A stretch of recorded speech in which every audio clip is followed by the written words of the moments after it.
Hi hello ಎಲ್ಲರಿಗೂ ನಮಸ್ಕಾರ. ನಾನು ನಿಮ್ಮ ಅನಾಮಿಕಾ ಅನು. ಅಭಿವ್ಯಕ್ತಿ ಕಥಾಲೋಕಕ್ಕೆ ಸ್ವಾಗತ.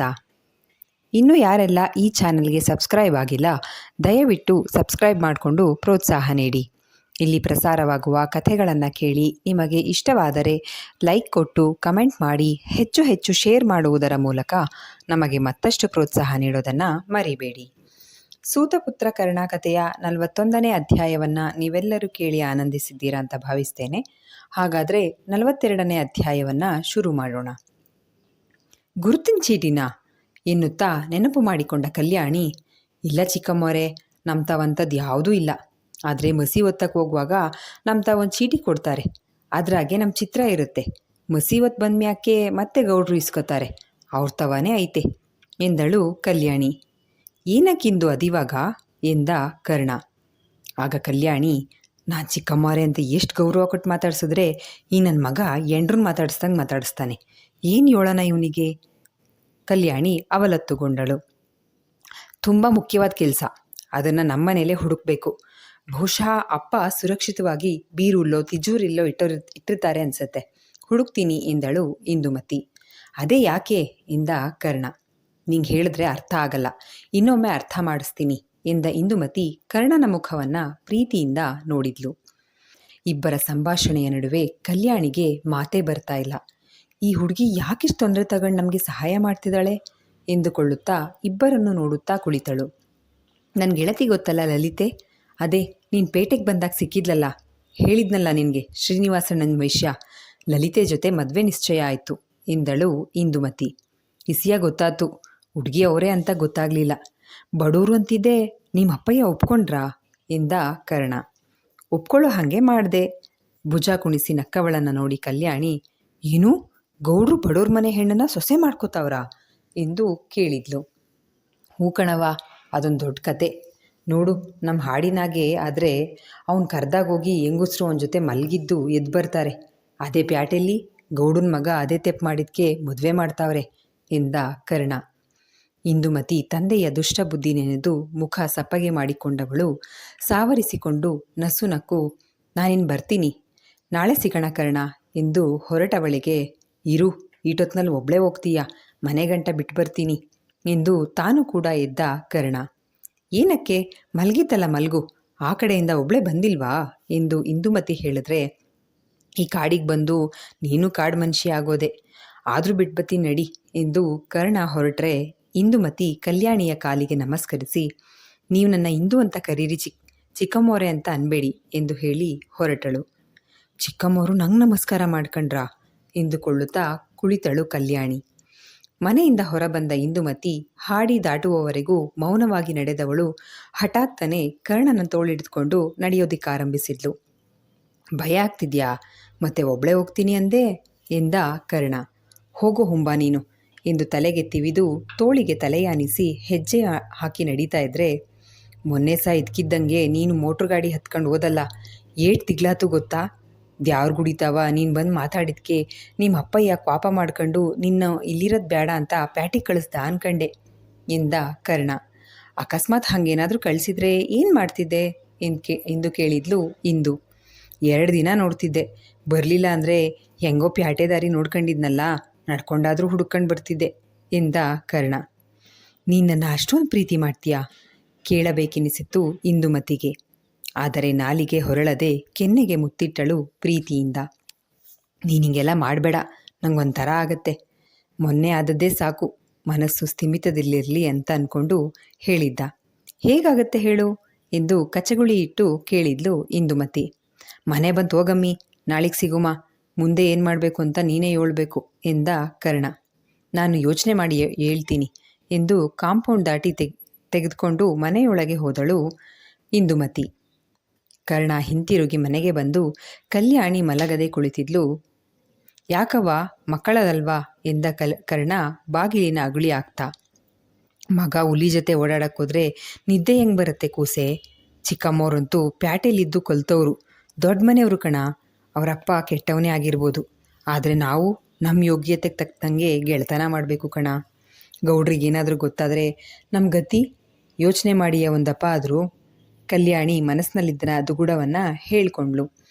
ಹೀಗೆ ಎದ್ರುಕೊಂಡು ಕೂತಿದ್ರೆ ನಾನು ಹಾಡಿಯಿಂದ ಹೊರಕೋಗಿ ಪ್ಯಾಟೆ ನೋಡ್ಕೊಂಡು ಬರೋಕ್ಕಾಗ್ತಿರ್ಲಿಲ್ಲ. ಬಿತ್ತನೆಗೆ ಭತ್ತ ಸಿಗ್ತಿರ್ಲಿಲ್ಲ. ನಿನ್ನ ಮಗ ಬಿತ್ತಿರೋ ಭತ್ತ ಮೊಳಕೆ ಹೊಡೆದೈತೆ ನೋಡ್ಬಾ, ಏಟ್ ಖುಷಿಯಾಗುತ್ತೆ ಅಂತ. ಗೆಲ್ಲಬೇಕು ಕಣವ ಆ ಗೌಡನ ವಿರುದ್ಧ ಎಂದ ಕರ್ಣ ಕಂಬಳಿ ಹೊದ್ದು ಮಲಗ್ದ.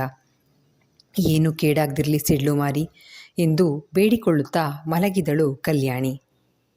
ಶ್ರೀನಿವಾಸನ ಮದುವೆ ನಿಶ್ಚಯವಾಗಿದೆ ತಡ. ಮದುವೆ ಕಾರ್ಯಗಳು ಶುರುವಾಗಿದ್ವು. ಆದರೆ ಶ್ರೀನಿವಾಸನಿಗೆ ಸಮಾಧಾನವಿಲ್ಲ. ಮೊದಲಿನಂತೆ ಲಲಿತೆ ಮೇಲೆ ಆಕರ್ಷಣೆ ಇಲ್ಲ. ಹಾಳಾದವಳು, ಅನುಭವಿಸಿ ಬಿಸಾಕೋಣ ಅಂದರೆ ಸರಿಯಾಗಿ ಗಂಟು ಬಿದ್ಲಲ್ಲ ಎಂದು ಬೈದುಕೊಳ್ಳುವನು. ಆದರೂ ಇಷ್ಟು ದಿನದಲ್ಲಿ ಲಲಿತೆ ಜೊತೆಗಿನ ಒಡನಾಟ ಅವಳನ್ನು ಬಿಟ್ಟಿರಲಾಗದಂತೆ ಆವರಿಸಿಕೊಂಡಿದ್ದು. ಭಾಗ್ಯವತಿ ಬಟ್ಟೆ ತರಲು, ಒಡವೆ ತರಲು, ಹೀಗೆ ಕರೆದುಕೊಂಡು ಬರಲು ಹೇಳಿದಾಗ ಹೋಗ್ತಾ ಇದ್ದ. ಆದರೆ ಲಲಿತೆ ಇಲ್ಲದಾಗ ಬೈದುಕೊಳ್ಳುತ್ತಿದ್ದವನು ಅವಳ ಮುಖ ಕಂಡ ಕೂಡಲೇ ಇದ್ದ ಕೋಪವೆಲ್ಲ ಮಾಯ ಆಗಿ ಅವಳೆಡೆಗೆ ಮನಸ್ಸು ಸೆಳೀತಾ ಇತ್ತು. ಆದರೆ ಲಲಿತೆಗೆ ಎಲ್ಲರ ಎದುರು ಅಂದು ಶ್ರೀನಿವಾಸ ತನ್ನ ಬಗ್ಗೆ ತುಚ್ಛವಾಗಿ ಆಡಿದ ಮಾತುಗಳು ಮನಸ್ಸಿನಲ್ಲಿ ಬೇರೂರ್ಬಿಟ್ಟಿದ್ವು. ಗಾಯ ಮಾಯ್ದರೂ ಗಾಯದ ಕಲೆಗಳು ಉಳಿಯೋ ಹಾಗೆ. ಏನು ಕೈ ತೊಳ್ಕೋಬೇಕು ಅಂತ ಮಾಡಿದ್ರಿ, ಆಗ್ಲಿಲ್ವಲ್ಲ ಅಂತ ಕೋಪದಲ್ಲಿರೋ ಆಗಿದೆ? ಕೆಣಕಿ ಕೇಳಿದ್ಲು ಲಲಿತೆ. ನಾನೇನು ಬೇಕು ಅಂತ ಆಡಿದ ಮಾತುಗಳಲ್ಲ, ಮನೆಯವರೆದುರಿಗೆ ಭಯ ಆಗಿ ರಾಗವೆಳೆದ ಶ್ರೀನಿವಾಸ. ಭಯ ಆಗಿ ಗೊತ್ತೇ ಇಲ್ಲ ಅಂತ ಸುಳ್ಳು ಹೇಳಿದ್ರಾ? ಮುಖ ಸೊಟ್ಟಗೆ ಮಾಡಿ ವ್ಯಂಗ್ಯವಾಗಿ ನಕ್ಳು. ಈಗ ಮದುವೆ ಆಗ್ತಿದೆ ತಾನೇ, ಇನ್ನೇ ನಿಂದು ಸಿಡುಕಿದ ಶ್ರೀನಿವಾಸ. ವಿಮಲಾಕ್ಷಿ ಕಲ್ಲಣ್ಣ ಮಗಳ ಮದುವೆಗಾಗಿ ಕೂಡಿಟ್ಟಿದ್ದ ಹಣದಲ್ಲಿ ಅಳಿಯನಿಗೆ ಒಂದು ಕಪಾಲಿ ಉಂಗುರವನ್ನು, ಮಗಳಿಗೆ ಒಂದು ಜೊತೆ ಕೆಂಪು ಕಲ್ಲಿನ ಓಲೆಯನ್ನು ಕೊಡಿಸಿದ್ರು. ಭಾಗ್ಯವತಿ ಕೃಷ್ಣವೇಣಿ ಹೇಳಿದಂತೆ ಲಲಿತೆಗೆ ಓಲೆ ಜುಮುಕಿಯ ಜೊತೆ ಅವಲಕ್ಕಿ ಸರವನ್ನು, 2 ಬಂಗಾರದ ಬಳೆಗಳನ್ನು ಕೊಡಿಸಿದ್ರು. ಮದುವೆ ತಯಾರಿ ಜೋರಾಗಿ ನಡೀತಾ ಇತ್ತು. ಭಾಸ್ಕರ ಪೇಟೆಯಿಂದ ಹೊರಗಡೆ ಇದ್ದ ವೆಂಕಟೇಶ್ವರನ ದೇವಸ್ಥಾನದಲ್ಲಿ ಮದುವೆಗೆ ಸಿದ್ಧತೆ ಮಾಡಿಸಿದ್ರು. ಮನೆಗೆ ಬಂದ ಇಂದುಮತಿ ಪ್ರಯಾಣದ ಆಯಾಸದಿಂದ ಮಲಗಿದ್ರು. ಅಪ್ಪ ಈ ಮತದಾನದ ಗುರುತಿನ ಚೀಟಿಗಳನ್ನು ಎಲ್ಲಿಟ್ಟಿರಬಹುದು? ಅವು ಸಿಕ್ಕರೆ ತುಂಬ ಸಹಾಯ ಆಗುತ್ತೆ. ಅಪ್ಪನ ವಿರುದ್ಧ ಕರ್ಣ ನಿಲ್ಲೋಕೆ ತಿಜೋರಿಲಿ ಬಂಗಾರ, ಹಣ, ಆಸ್ತಿ, ಕಾಗದ ಪತ್ರ ಇರಬಹುದು. ಅಮ್ಮನ ಬೀರಲ್ಲಿ ಬಟ್ಟೆಗಳಿದ್ದಾವೆ ಅನಿಸುತ್ತೆ ಅಷ್ಟೇ. ಅಪ್ಪನ ಬೀರು ಚಾವಿ ಸುಲಭವಾಗಿ ಸಿಗಲ್ಲ. ಇದಕ್ಕೆ ಬೇರೆ ಏನಾದರೂ ವ್ಯವಸ್ಥೆ ಎಂದು ಯೋಚಿಸ್ತಾ ಕರ್ಣ ಅಂದು ಕೂಲಿಗೆ ಬರದೆ ಭೂಮಿ ಕಡೆ ಹೊರಟ. ಹಿಂದಿನ ದಿನ ಕೂಡ ಊಟ ಕೊಟ್ಟಿಲ್ಲ ಎಂದುಕೊಂಡು. ಅವನಿಗೆ ಸುಬ್ಬ ಒಳ್ಳೆಯ ಆತ್ಮೀಯ ಗೆಳೆಯನ ಹಾಗೆ. ಹಾಡಿಯವರ ಜೊತೆ ತಾನು ಮಾತನಾಡಿದ್ದನ್ನು ಸುಬ್ರಜಿತ್ಗೆ ಹೇಳಿದ ಕರ್ಣ, ಮುಂದೆ ಏನು ಮಾಡೋದು? ನೀವು ಬಂದ್ಬಿಡಿ ಹಾಡಿಗೆ ಎಂದ. ನಾನು ಹಾಡಿಗೆ ಬಂದರೆ ಭತ್ತ ಬೆಳೆಯೋದು ಯಾರು ಎಂದ ಸುಬ್ರಜಿತ್. ಬಂದು ನೋಡ್ಕೊಂಡು ಹೋದ್ರಾಯ್ತು ಎಂದ ಕರ್ಣ. ಬೇಡ, ಭತ್ತ ನಮ್ಮ ಕೈಗೆ ಬರೋವರೆಗೂ ಹಾಡಿಗೆ ಬರಲ್ಲ ನಾನು ಎಂದ ಸುಬ್ರಜಿತ್. ಅವ್ವ ಇಂದು ಇಸ್ಯವಾಗಿ ದಿಗ್ಲು ಬೀಳ್ತಿದ್ದಾಳೆ. ಆದರೆ ಇಂದು ಸಹಾಯ ಇಲ್ಲದೆ ನಾನೊಬ್ಬನೇ ಇಷ್ಟೆಲ್ಲ ಮಾಡೋಕ್ಕಾಗ್ತಾ ಇರಲಿಲ್ಲ. ಮುಂದೇನೂ ಅವಳಿಂದ ಸಹಾಯ ಆಗಬೇಕಿದೆ ನನಗೆ. ಇವತ್ತು ರಾತ್ರಿಗೆ ಬರ್ರಿ, ಬೆಳಗ್ಗೆ ಬರುವಂತ್ರಿ, ಒಸಿ ಏಳ್ರಿ ಅವ್ವಂಗೆ ಎಂದ ಕರ್ಣ. ಅಕ್ಕಪಕ್ಕ ಯಾರಾದರೂ ನೋಡಿದ್ರೆ ಎಂದ ಸುಬ್ರಜಿತ್. ಯಾರಿಗೂ ತಿಳಿಯಲ್ಲ, ಅವ್ವಂಗೆ ಕೂಲಿನೂ ಮಾಡಿ ಈಟ್ ದೂರ ನಡೆಯೋಕ್ಕಾಗಲ್ಲ, ಮೊದಲಿದ್ದ ಕಸುಬು ಇಲ್ಲ ಅವಳೊಳಗೆ ಎಂದ ಕರ್ಣ. ನನಗೂ ವರ್ಷಗಳಿಂದ ಇದ್ದಲ್ಲೇ ಇದ್ದು ಬೇಸರ ಆಗಿದೆ. ಹಾಗೆ ಹಾಡಿಗೆ ಬರೋ ದಾರಿ ನೋಡ್ಕೊಂಡಂಗೂ ಆಗತ್ತೆ, ಬರ್ತೀನಿ ಎಂದು ಸುಬ್ರಜಿತ್ ಒಪ್ಪಿಕೊಂಡ. ಪಿರುತಿ 8 ವರ್ಷ ಆದರೂ ಪಿರುತಿನೇಯ. ಈಟೊಂದು ವರ್ಷ ಒಬ್ರನ್ನೊಬ್ರು ಬಿಟ್ಟವ್ರೆ. ಈಗಲಾದರೂ ಜೊತೇಲಿ ಕೂತು 4 ಮಾತಾಡಲಿ. ನಮ್ಮವ್ವ 8 ವರ್ಷ ಬರೀ ನನಗೋಸ್ಕರ ಜೀವನನ ತೆಗೆದವಳೆ. ನಾನು ಕೂಲಿ ಮಾಡಲಿ ಬಿಡಲಿ ಒಂದಿನಾನೂ ಕೇಳಲಿಲ್ಲ. ಅವಳು ದುಡ್ದು ನನ್ನ ಸಾಕವಳೆ. ಅವಳು ಜೀವನದಾಗೆ ಅವಳಿಗೆ ಅಂತ ಬಯಸಿದ್ದು ಇವ್ರನ್ನ ಮಾತ್ರ. ಇವ್ರ ಜೊತೆನೂ ಬಾಳಕ್ಕೆ ಆ ಗೌಡ ಬಿಡಲಿಲ್ಲ ಎಂದುಕೊಳ್ಳುತ್ತಾ ಕುಳಿತ. ಏನು ಅಷ್ಟು ದೀರ್ಘವಾಗಿ ಯೋಚನೆ ಮಾಡ್ತಿದ್ದೀಯಾ ಎಂದ ಸುಬ್ರಜಿತ್. ಏನಿಲ್ಲ, ಹಿಂಗೆ ಸುಮ್ಮನೆ ಯೋಚನೆ ಮಾಡ್ತಿದ್ದೆ. ನಿಮ್ಮ ಮಿಸ್ಸಿದಾಗೆ ನಾನು ಕಲ್ತಿದ್ದ ಪಾಠ ಏನು ಗೊತ್ತಾ? ಒಬ್ಬರ ಬಗ್ಗೆ ತಿಳ್ಕೊಳ್ದೆ ಆ ಮನುಷ್ಯನ ಪಿರುತಿಯಾಗಲಿ ದ್ವೇಷ ಆಗಲಿ ಮಾಡಬಾರ್ದು ಎಂದ ಕರ್ಣ. ಈಗ್ಯಾಕ ಮಾತು ಎಂದ ಸುಬ್ರಜಿತ್. ಪಿರುತಿ ಮಾಡಬೇಕಿದ್ದ ಮನುಷ್ಯನ ಈಟುರ್ಸ ದ್ವೇಷ ಮಾಡಿದ್ನಲ್ಲ, ಅದಕ್ಕೆ. ಹಾಗೆ ಅವ್ವಂತಾವ ಇಂದು ಇಸ್ಯಾನ ಮಾತಾಡೋದು ಮರಿಬೇಡಿ. ನನಗೇನು ಅವಳನ್ನ ನಮ್ಮ ಮನೆ ಬಡತನದಲ್ಲಿ ಬೇಯಿಸೋಕ್ಕೆ ಇಷ್ಟ ಇಲ್ಲ. ಆದರೆ ಅವಳಾದರೆ ಒಂಥರ ಹೇಳ್ಕೊಳಕ್ಕೆ ಬರಲ್ಲ ನನಗೆ. ಈಗ 2 ದಿನ ಇರಲಿಲ್ವಲ್ಲ, ಎಲ್ಲೋಗವಳೆ ಅಂತ ತಿಳಿಯೋವರೆಗೂ ಜೀವದಾಗ ಜೀವ ಇರಲಿಲ್ಲ. ಶಾನೆ ಹಚ್ಕೊಂಬಿಟ್ಟಿವ್ನಿ. ಅವಳು ಆಟೆಯ ಶಾನೆ ಹಚ್ಕೊಂಡವಳೆ. ಅವ್ವ ಸೇವಂತಿ ಈಸೆ ಹೇಳ್ತಾಳೆ ನನಗೆ. ನನ್ನ ಗುರಿ ತಲುಪೋಕ್ಕೂ ಬಿಡಲ್ಲ. ಸೇವಂತಿನೂ ಒಳ್ಳೆಯವಳೆ. ನಂಗೆ ಅವಳನ್ನ ಗೆಳತಿಯಾಗಿ ಮಾತ್ರ ನೋಡೋಕ್ಕೆ ಸಾಧ್ಯ ಎಂದ ಕರ್ಣ. ನಾನು ಮಾತಾಡ್ತೀನಿ ಅನ್ನಲ್ಲ, ಯೋಚನೆ ಮಾಡಬೇಡ. ಹಾಡಿ ಜನನ ಚಾಂಬನ ವಿರುದ್ಧ ಎತ್ಕಟ್ಟಿದ್ದೀನಿ ಅಂದಿಯಲ್ಲ, ಕೆಲಸ ಆಗುತ್ತಾ ಎಂದ ಸುಬ್ರಜಿತ್. ಆಗತ್ತೆ. ಹಾಡಿ ಜನ ಹೋಗಿ ಚಾಂಬನ್ ಕೇಳ್ತಾರೆ. ಚಾಂಬ ಹೋಗಿ ಪೂಜಾರಿ ಸಂಕಯ್ಯನ ಕೇಳ್ತಾನೆ. ಸಂಕಯ್ಯನ ಕೀಲಿ ಕೊಟ್ಟಿರೋದು ಗೌಡ, ಅವನು ಅಲ್ಲೋಗ್ತಾನೆ. ಹಾಡಿ ಜನ ಸೇರ್ತಾರೆ.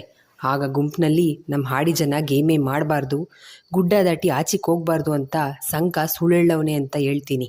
ಗೌಡಂಗೆ ಜನಗಳೆದುರಿಗೆ ಒಳ್ಳೆಯವನಾಗಕ್ಕೆ ಸಂಕನ್ನ ಕೆಟ್ಟವನಾಗಿ ಮಾಡ್ತಾನೆ. ಅಲ್ಲಿಗೆ 3 ಜನದ ಮಧ್ಯೆ ಜಗಳ ಅಂತೂ ಆಗತ್ತೆ. ಅಷ್ಟು ಸಾಕಲ್ವಾ ಸಣ್ಣದಾಗೊಂದು ಬಿರುಕು ಬಿಡೋಕೆ? ಆ ಬಿರುಕನ್ನು ಕಂದಕ ನಾನು ಮಾಡ್ತೀನಿ ಎಂದ ಕರ್ಣ ಆತ್ಮವಿಶ್ವಾಸದಿಂದ. ಕತ್ತಲಾಗುವವರೆಗೂ ಇಬ್ಬರೂ ಸೇರಿ ಭತ್ತಕ್ಕೆ ನೀರು ಹೊಯ್ದು ಹಾಡಿಯ ಕಡೆ ಹೊರಟರು. ತಿರುಮಲೇಗೌಡನ ಬಂಧನದಿಂದ ಪರಾರಿಯಾಗಿ ಬಂದ ಮೇಲೆ ಗುಹೆಯಲ್ಲಿ ಸೇರಿಕೊಂಡವನು ಇದೇ ಮೊದಲ ಬಾರಿ ಬೇರೆ ಕಡೆ ತನ್ನ ಪ್ರಯಾಣ ಮುಂದುವರಿಸಿದ್ದು. ದಾರಿ ಗುರ್ತಿಟ್ಕೊಳ್ಳಿ ಎಂದು ಹೇಳುತ್ತಲೇ ಬಂದ. ಹಾಡಿ ಸಮೀಪಿಸುತ್ತಲೇ ನಿಮಗೆ ಇಂದೂನ ಪರಿಚಯ ಮಾಡಿಕೊಡ್ತೀನಿ ಎಂದು ನಿತ್ಯ ಭೇಟಿಯಾಗುತ್ತಿದ್ದ ಸ್ಥಳಕ್ಕೆ ಕರೆದುಕೊಂಡು ಬಂದ. ಇಂದುಮತಿ ಕರ್ಣನಿಗಾಗಿಯೇ ಕಾಯ್ತಾ ಇದ್ಲು. ನನ್ನ ಅಪ್ಪಯ್ಯ ಹಾಡಿ ತೋರಿಸೋಣ ಅಂತ ಕರ್ಕೊಂಬಂದೆ. ಮೊದಲ ಬಾರಿ ಕರ್ಣ ಸುಬ್ರಜಿತ್ನನ್ನು ಅಪ್ಪಯ್ಯ ಎಂದು ಕರೆದಿದ್ದ. ಇಂದುಮತಿ ನೇರವಾಗಿ ಅವರ ಕಾಲು ಮುಟ್ಟಿ ನಮಸ್ಕರಿಸಿದ್ಲು. ಮನೆ ಕರ್ಕೊಂಡು ಹೋಗು, ತುಂಬ ವರ್ಷ ಆದಮೇಲೆ ಬಂದಿದ್ದಾರೆ ಎಂದವಳ ನೋಟದಲ್ಲಿ ಮತ್ತೆ ಬಾ ಕಾಯ್ತಿರ್ತೀನಿ ಎನ್ನುವ ನೋಟವಿತ್ತು. ಬರ್ತೀಯ ನೀನುವೇ? ಕರ್ಣ ಕರೆದಿದ್ದೇ ತಡ, ಜಿಂಕೆಯಂತೆ ನೆಗೆದಳು. ಮೂವರು ಗೌಡರ ಮನೆಯ ಕಾಂಪೌಂಡ್ ಪಕ್ಕವೇ ಬರುವಾಗ ಇದೇ ಗೌಡ್ರು ಮನೆ ಎಂದ ಕರ್ಣ. ಮೊದಲು ಇಷ್ಟಿರಲಿಲ್ಲ ಎನ್ನುತ್ತಾ ಮುಂದೆ ಸಾಗಿದರೆ ಎಂದಿಗೂ ಕರಗದ ಹಾಡಿಯ ದಿಬ್ಬ. ಆಗ ತಾನೇ ಯೌವನದ ಹೊಸ್ತಿಲು ತುಳಿಯುತ್ತಿದ್ದ ಕಲ್ಯಾಣಿ, ಒಂಚೂರು ಬದಲಾಗದ ಹಾಡಿ. ಮನೆಗಳು ಅತ್ತಿತ್ತ ಬದಲಾಗಿದ್ವು, ಅಷ್ಟೇ ಚಿರಪರಿಚಿತ. ವರ್ಷಗಳ ಕಾಲ ಬಂಧನದಲ್ಲಿದ್ದಾಗ ತನ್ನನ್ನು ಬಹುವಾಗಿ ಕಾಡಿದ ಸುಬ್ರಜಿತ್ ಮನಸ್ಸಿನಲ್ಲಿ ನೆನಪುಗಳ ಓಟ. ಕಲ್ಯಾಣಿ ಮನೆ ಅದೇ ಮನೆ, ಬದಲಾಗಿಲ್ಲ. ಪಕ್ಕದಲ್ಲಿ ಇನ್ನೊಂದು ಮನೆ ಆಗಿದೆ, ಅವಳ ತಮ್ಮನದ್ದಿರಬಹುದು ಎಂದುಕೊಂಡೇ ಮನೆ ಮುಂಬಾಗಿಲಿಗೆ ಬಂದರು. ಬಾಗಿಲು ಬಡಿದ ಸದ್ದಿಗೆ ಬಾಗಿಲು ತೆಗೆದವಳೆಗೆ ಹೊರಗೆ ನಿಂತವರನ್ನ ಕಂಡು ನಂಬಲಾಗಲಿಲ್ಲ. ಕಣ್ಣುಗಳು ತುಂಬಿದ್ವು. ಈ ಒಂದು ಕ್ಷಣಕ್ಕಾಗಿ ವರ್ಷಗಳಿಂದ ಕಾತುರದಿಂದ ಕಾಯ್ದಿದ್ದಳು. ಬನ್ನಿ ಒಳಗೆ ಎಂದಳು ಕಲ್ಯಾಣಿ. ಇಂದುಮತಿಯನ್ನು ಕಂಡಾಗ ಆ ಸಂತೋಷದ ಕ್ಷಣದಲ್ಲಿ ಬನ್ನಿ ಅಮ್ಮೋರೆ ಎಂದು ಸ್ವಾಗತಿಸಿದ್ಲು. ಅವ್ವ ಉಣ್ಣಕ್ಕಿಕ್ಕು, ಊಟ ಮಾಡಿಲ್ಲ ಇನ್ನುವೇ ಎಂದಾಗ ನೀನು ಬತ್ತೀಯ ಅಂತ ಮಾಡಿಟ್ಕೊಂಡು ಕಾಯ್ತಿದ್ದೆ, ಒತ್ತಾರಿಂದ ಎಲ್ಲೋಗಿದ್ದೆ ಎಂದ ಕಲ್ಯಾಣಿ. ಇಂದುಮತಿಯ ಕಡೆ ನೋಡಿದ್ಲು. ನಮ್ಮನೆ ಊಟ ಇವ್ರಿಗೆ ಹೇಗೆ ಕೊಡೋದು ಎಂದು ಮುಜುಗರದಿಂದ. ಅವ್ವ ಇಂದು ನಮ್ಮನ್ಯಾಗ ಉಣ್ತಾಳೆ, ಅವಳೇನು ಅಂದ್ಕಣಲ್ಲ ಇಕ್ಕವ್ವ ಎಂದ ಕರ್ಣ. ಇದ್ದಿದ್ದೆ 3 ತಟ್ಟೆ, ಮೂವರಿಗೂ ಮುದ್ದೆ ಇಟ್ಟು ಹೆಸರು ಬಡಿಸಿದ್ಲು. ನಿಂದು ಊಟ? ಕರ್ಣ ಸುಬ್ರಜಿತ್ ಒಟ್ಟಿಗೆ ಕೇಳಿದಾಗ ನಂದಾಯ್ತು ಎಂದ್ಲು ಕಲ್ಯಾಣಿ. ನಿಮ್ಮ ಮನೆ ಸಾರು ರುಚಿಯಾಗಿದೆ ಎಂದು ಚಪ್ಪರಿಸುತ್ತಾ ತಣ್ಣಗಾಗಿದ್ದ ಮುದ್ದೆಯನ್ನು ಒಂಚೂರೂ ಬಿಗುಮಾನವಿಲ್ಲದೆ ಊಟ ಮಾಡಿ ಕೈ ತೊಳೆದುಕೊಂಡಳು ಇಂದುಮತಿ. ಕಲ್ಯಾಣಿಗೆ ಆಶ್ಚರ್ಯ. ನಾವೇ ತಿನ್ನಕ್ಕೆ ಬೇಸರ ಮಾಡ್ಕೊತೀವಿ ಇದನ್ನ, ಕರ್ಣ ಯೋಳಿದ್ದಿಟ, ಒಂಚೂರು ಅಹಂಕಾರ ಇಲ್ಲ ಎಂದುಕೊಂಡು ತುಪ್ಪ ಅನ್ನ ತಿನ್ನೋರು ನೀವು ಎಂದಳು ಕಲ್ಯಾಣಿ ಮುಜುಗರದಿಂದ. ಹೊಟ್ಟೆ ತುಂಬೋದು ಮುಖ್ಯ, ನಾನು ನಮ್ಮಮ್ಮಂಗೆ ನಿಮ್ಮ ಥರ ಸಾರು ಮಾಡೋಕ್ಕೆ ಹೇಳ್ತೀನಿ ಎಂದು ಇಂದುಮತಿ ಹೇಳಿದಾಗ ಅಮ್ಮೋರೇ ಎಲ್ಲಾದರೂ ಕೇಳಿರ ದೊಡ್ಡ ಸಮಸ್ಯೆ ಆಗೋಗುತ್ತೆ ಎಂದಳು ಕಲ್ಯಾಣಿ.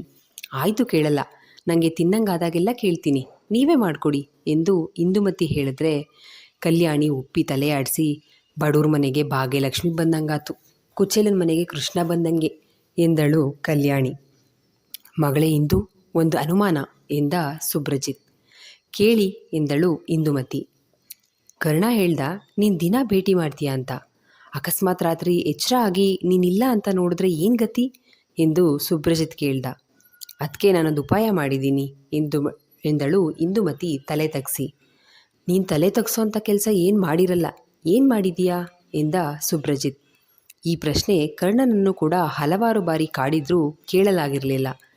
ನಾನು ಮೊದಲನೇ ಸಲ ಬಂದಾಗ ಅಮ್ಮ ರಾತ್ರಿ ಹೊತ್ತಲ್ಲಿ ನಿದ್ದೆ ಮಾಡದೆ ಅಳ್ತಾ ಕೂತಿರೋಳು. ನನಗೆ ಆಗ ಕಾರಣ ಗೊತ್ತಾಗಲಿಲ್ಲ.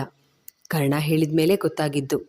ನಿದ್ದೆಲಾದರೂ ನೆಮ್ಮದಿ ಸಿಗಲಿ ಅಂತ ಅಮ್ಮಂಗೆ, ಜೊತೆಯಲ್ಲಿ ಕರ್ಣ ತನ್ನ ಗುರಿ ಸಾಧಿಸೋವರೆಗೂ ಅಪ್ಪಂಗೆ ಗೊತ್ತಾಗದೇ ಇರಲಿ ಅಂತ ಈ ಸಲ ಬಂದಾಗಿಂದ ಇಬ್ಬರಿಗೂ ರಾತ್ರಿ ಹಾಲಲ್ಲಿ ನಿದ್ದೆ ಬೆರೆಸಿ ಕೊಡ್ತಾ ಇದ್ದೀನಿ ಎಂದಳು ಇಂದುಮತಿ. ಹಂಗಂದ್ರೆ ಎಂದ ಕರ್ಣ. ಹಾಗಂದ್ರೆ ನಿದ್ದೆ ಬರೋ ಹಾಗೆ ಗುಳಿಗೆ ಇರ್ತವೆ, ಪೇಟೆಯಲ್ಲಿ ಸಿಗ್ತವೆ ಎಂದ ಸುಬ್ರಜಿತ್. ಇಂದುಮತಿ ಮಾಡುತ್ತಿರುವುದು ಸರಿಯೋ ತಪ್ಪೋ ಹೇಳಲಾಗಲಿಲ್ಲ ಯಾರಿಗೂ. ಕರ್ಣ, ಬಾ, ನನ್ನ ಬಿಟ್ಟು ಬರುವಂತೆ ಎಂದು ಎದ್ದಳು ಇಂದುಮತಿ. ಕರ್ಣ ಹಿಂಬಾಲಿಸಿದ. ನಿನ್ನನ್ನು ಏನೋ ಅಂದ್ಕೊಂಡಿದ್ದೆ, ಭಲೇ ಇದೆಯಾ ನೀನು ಎಂದ ಕರ್ಣ.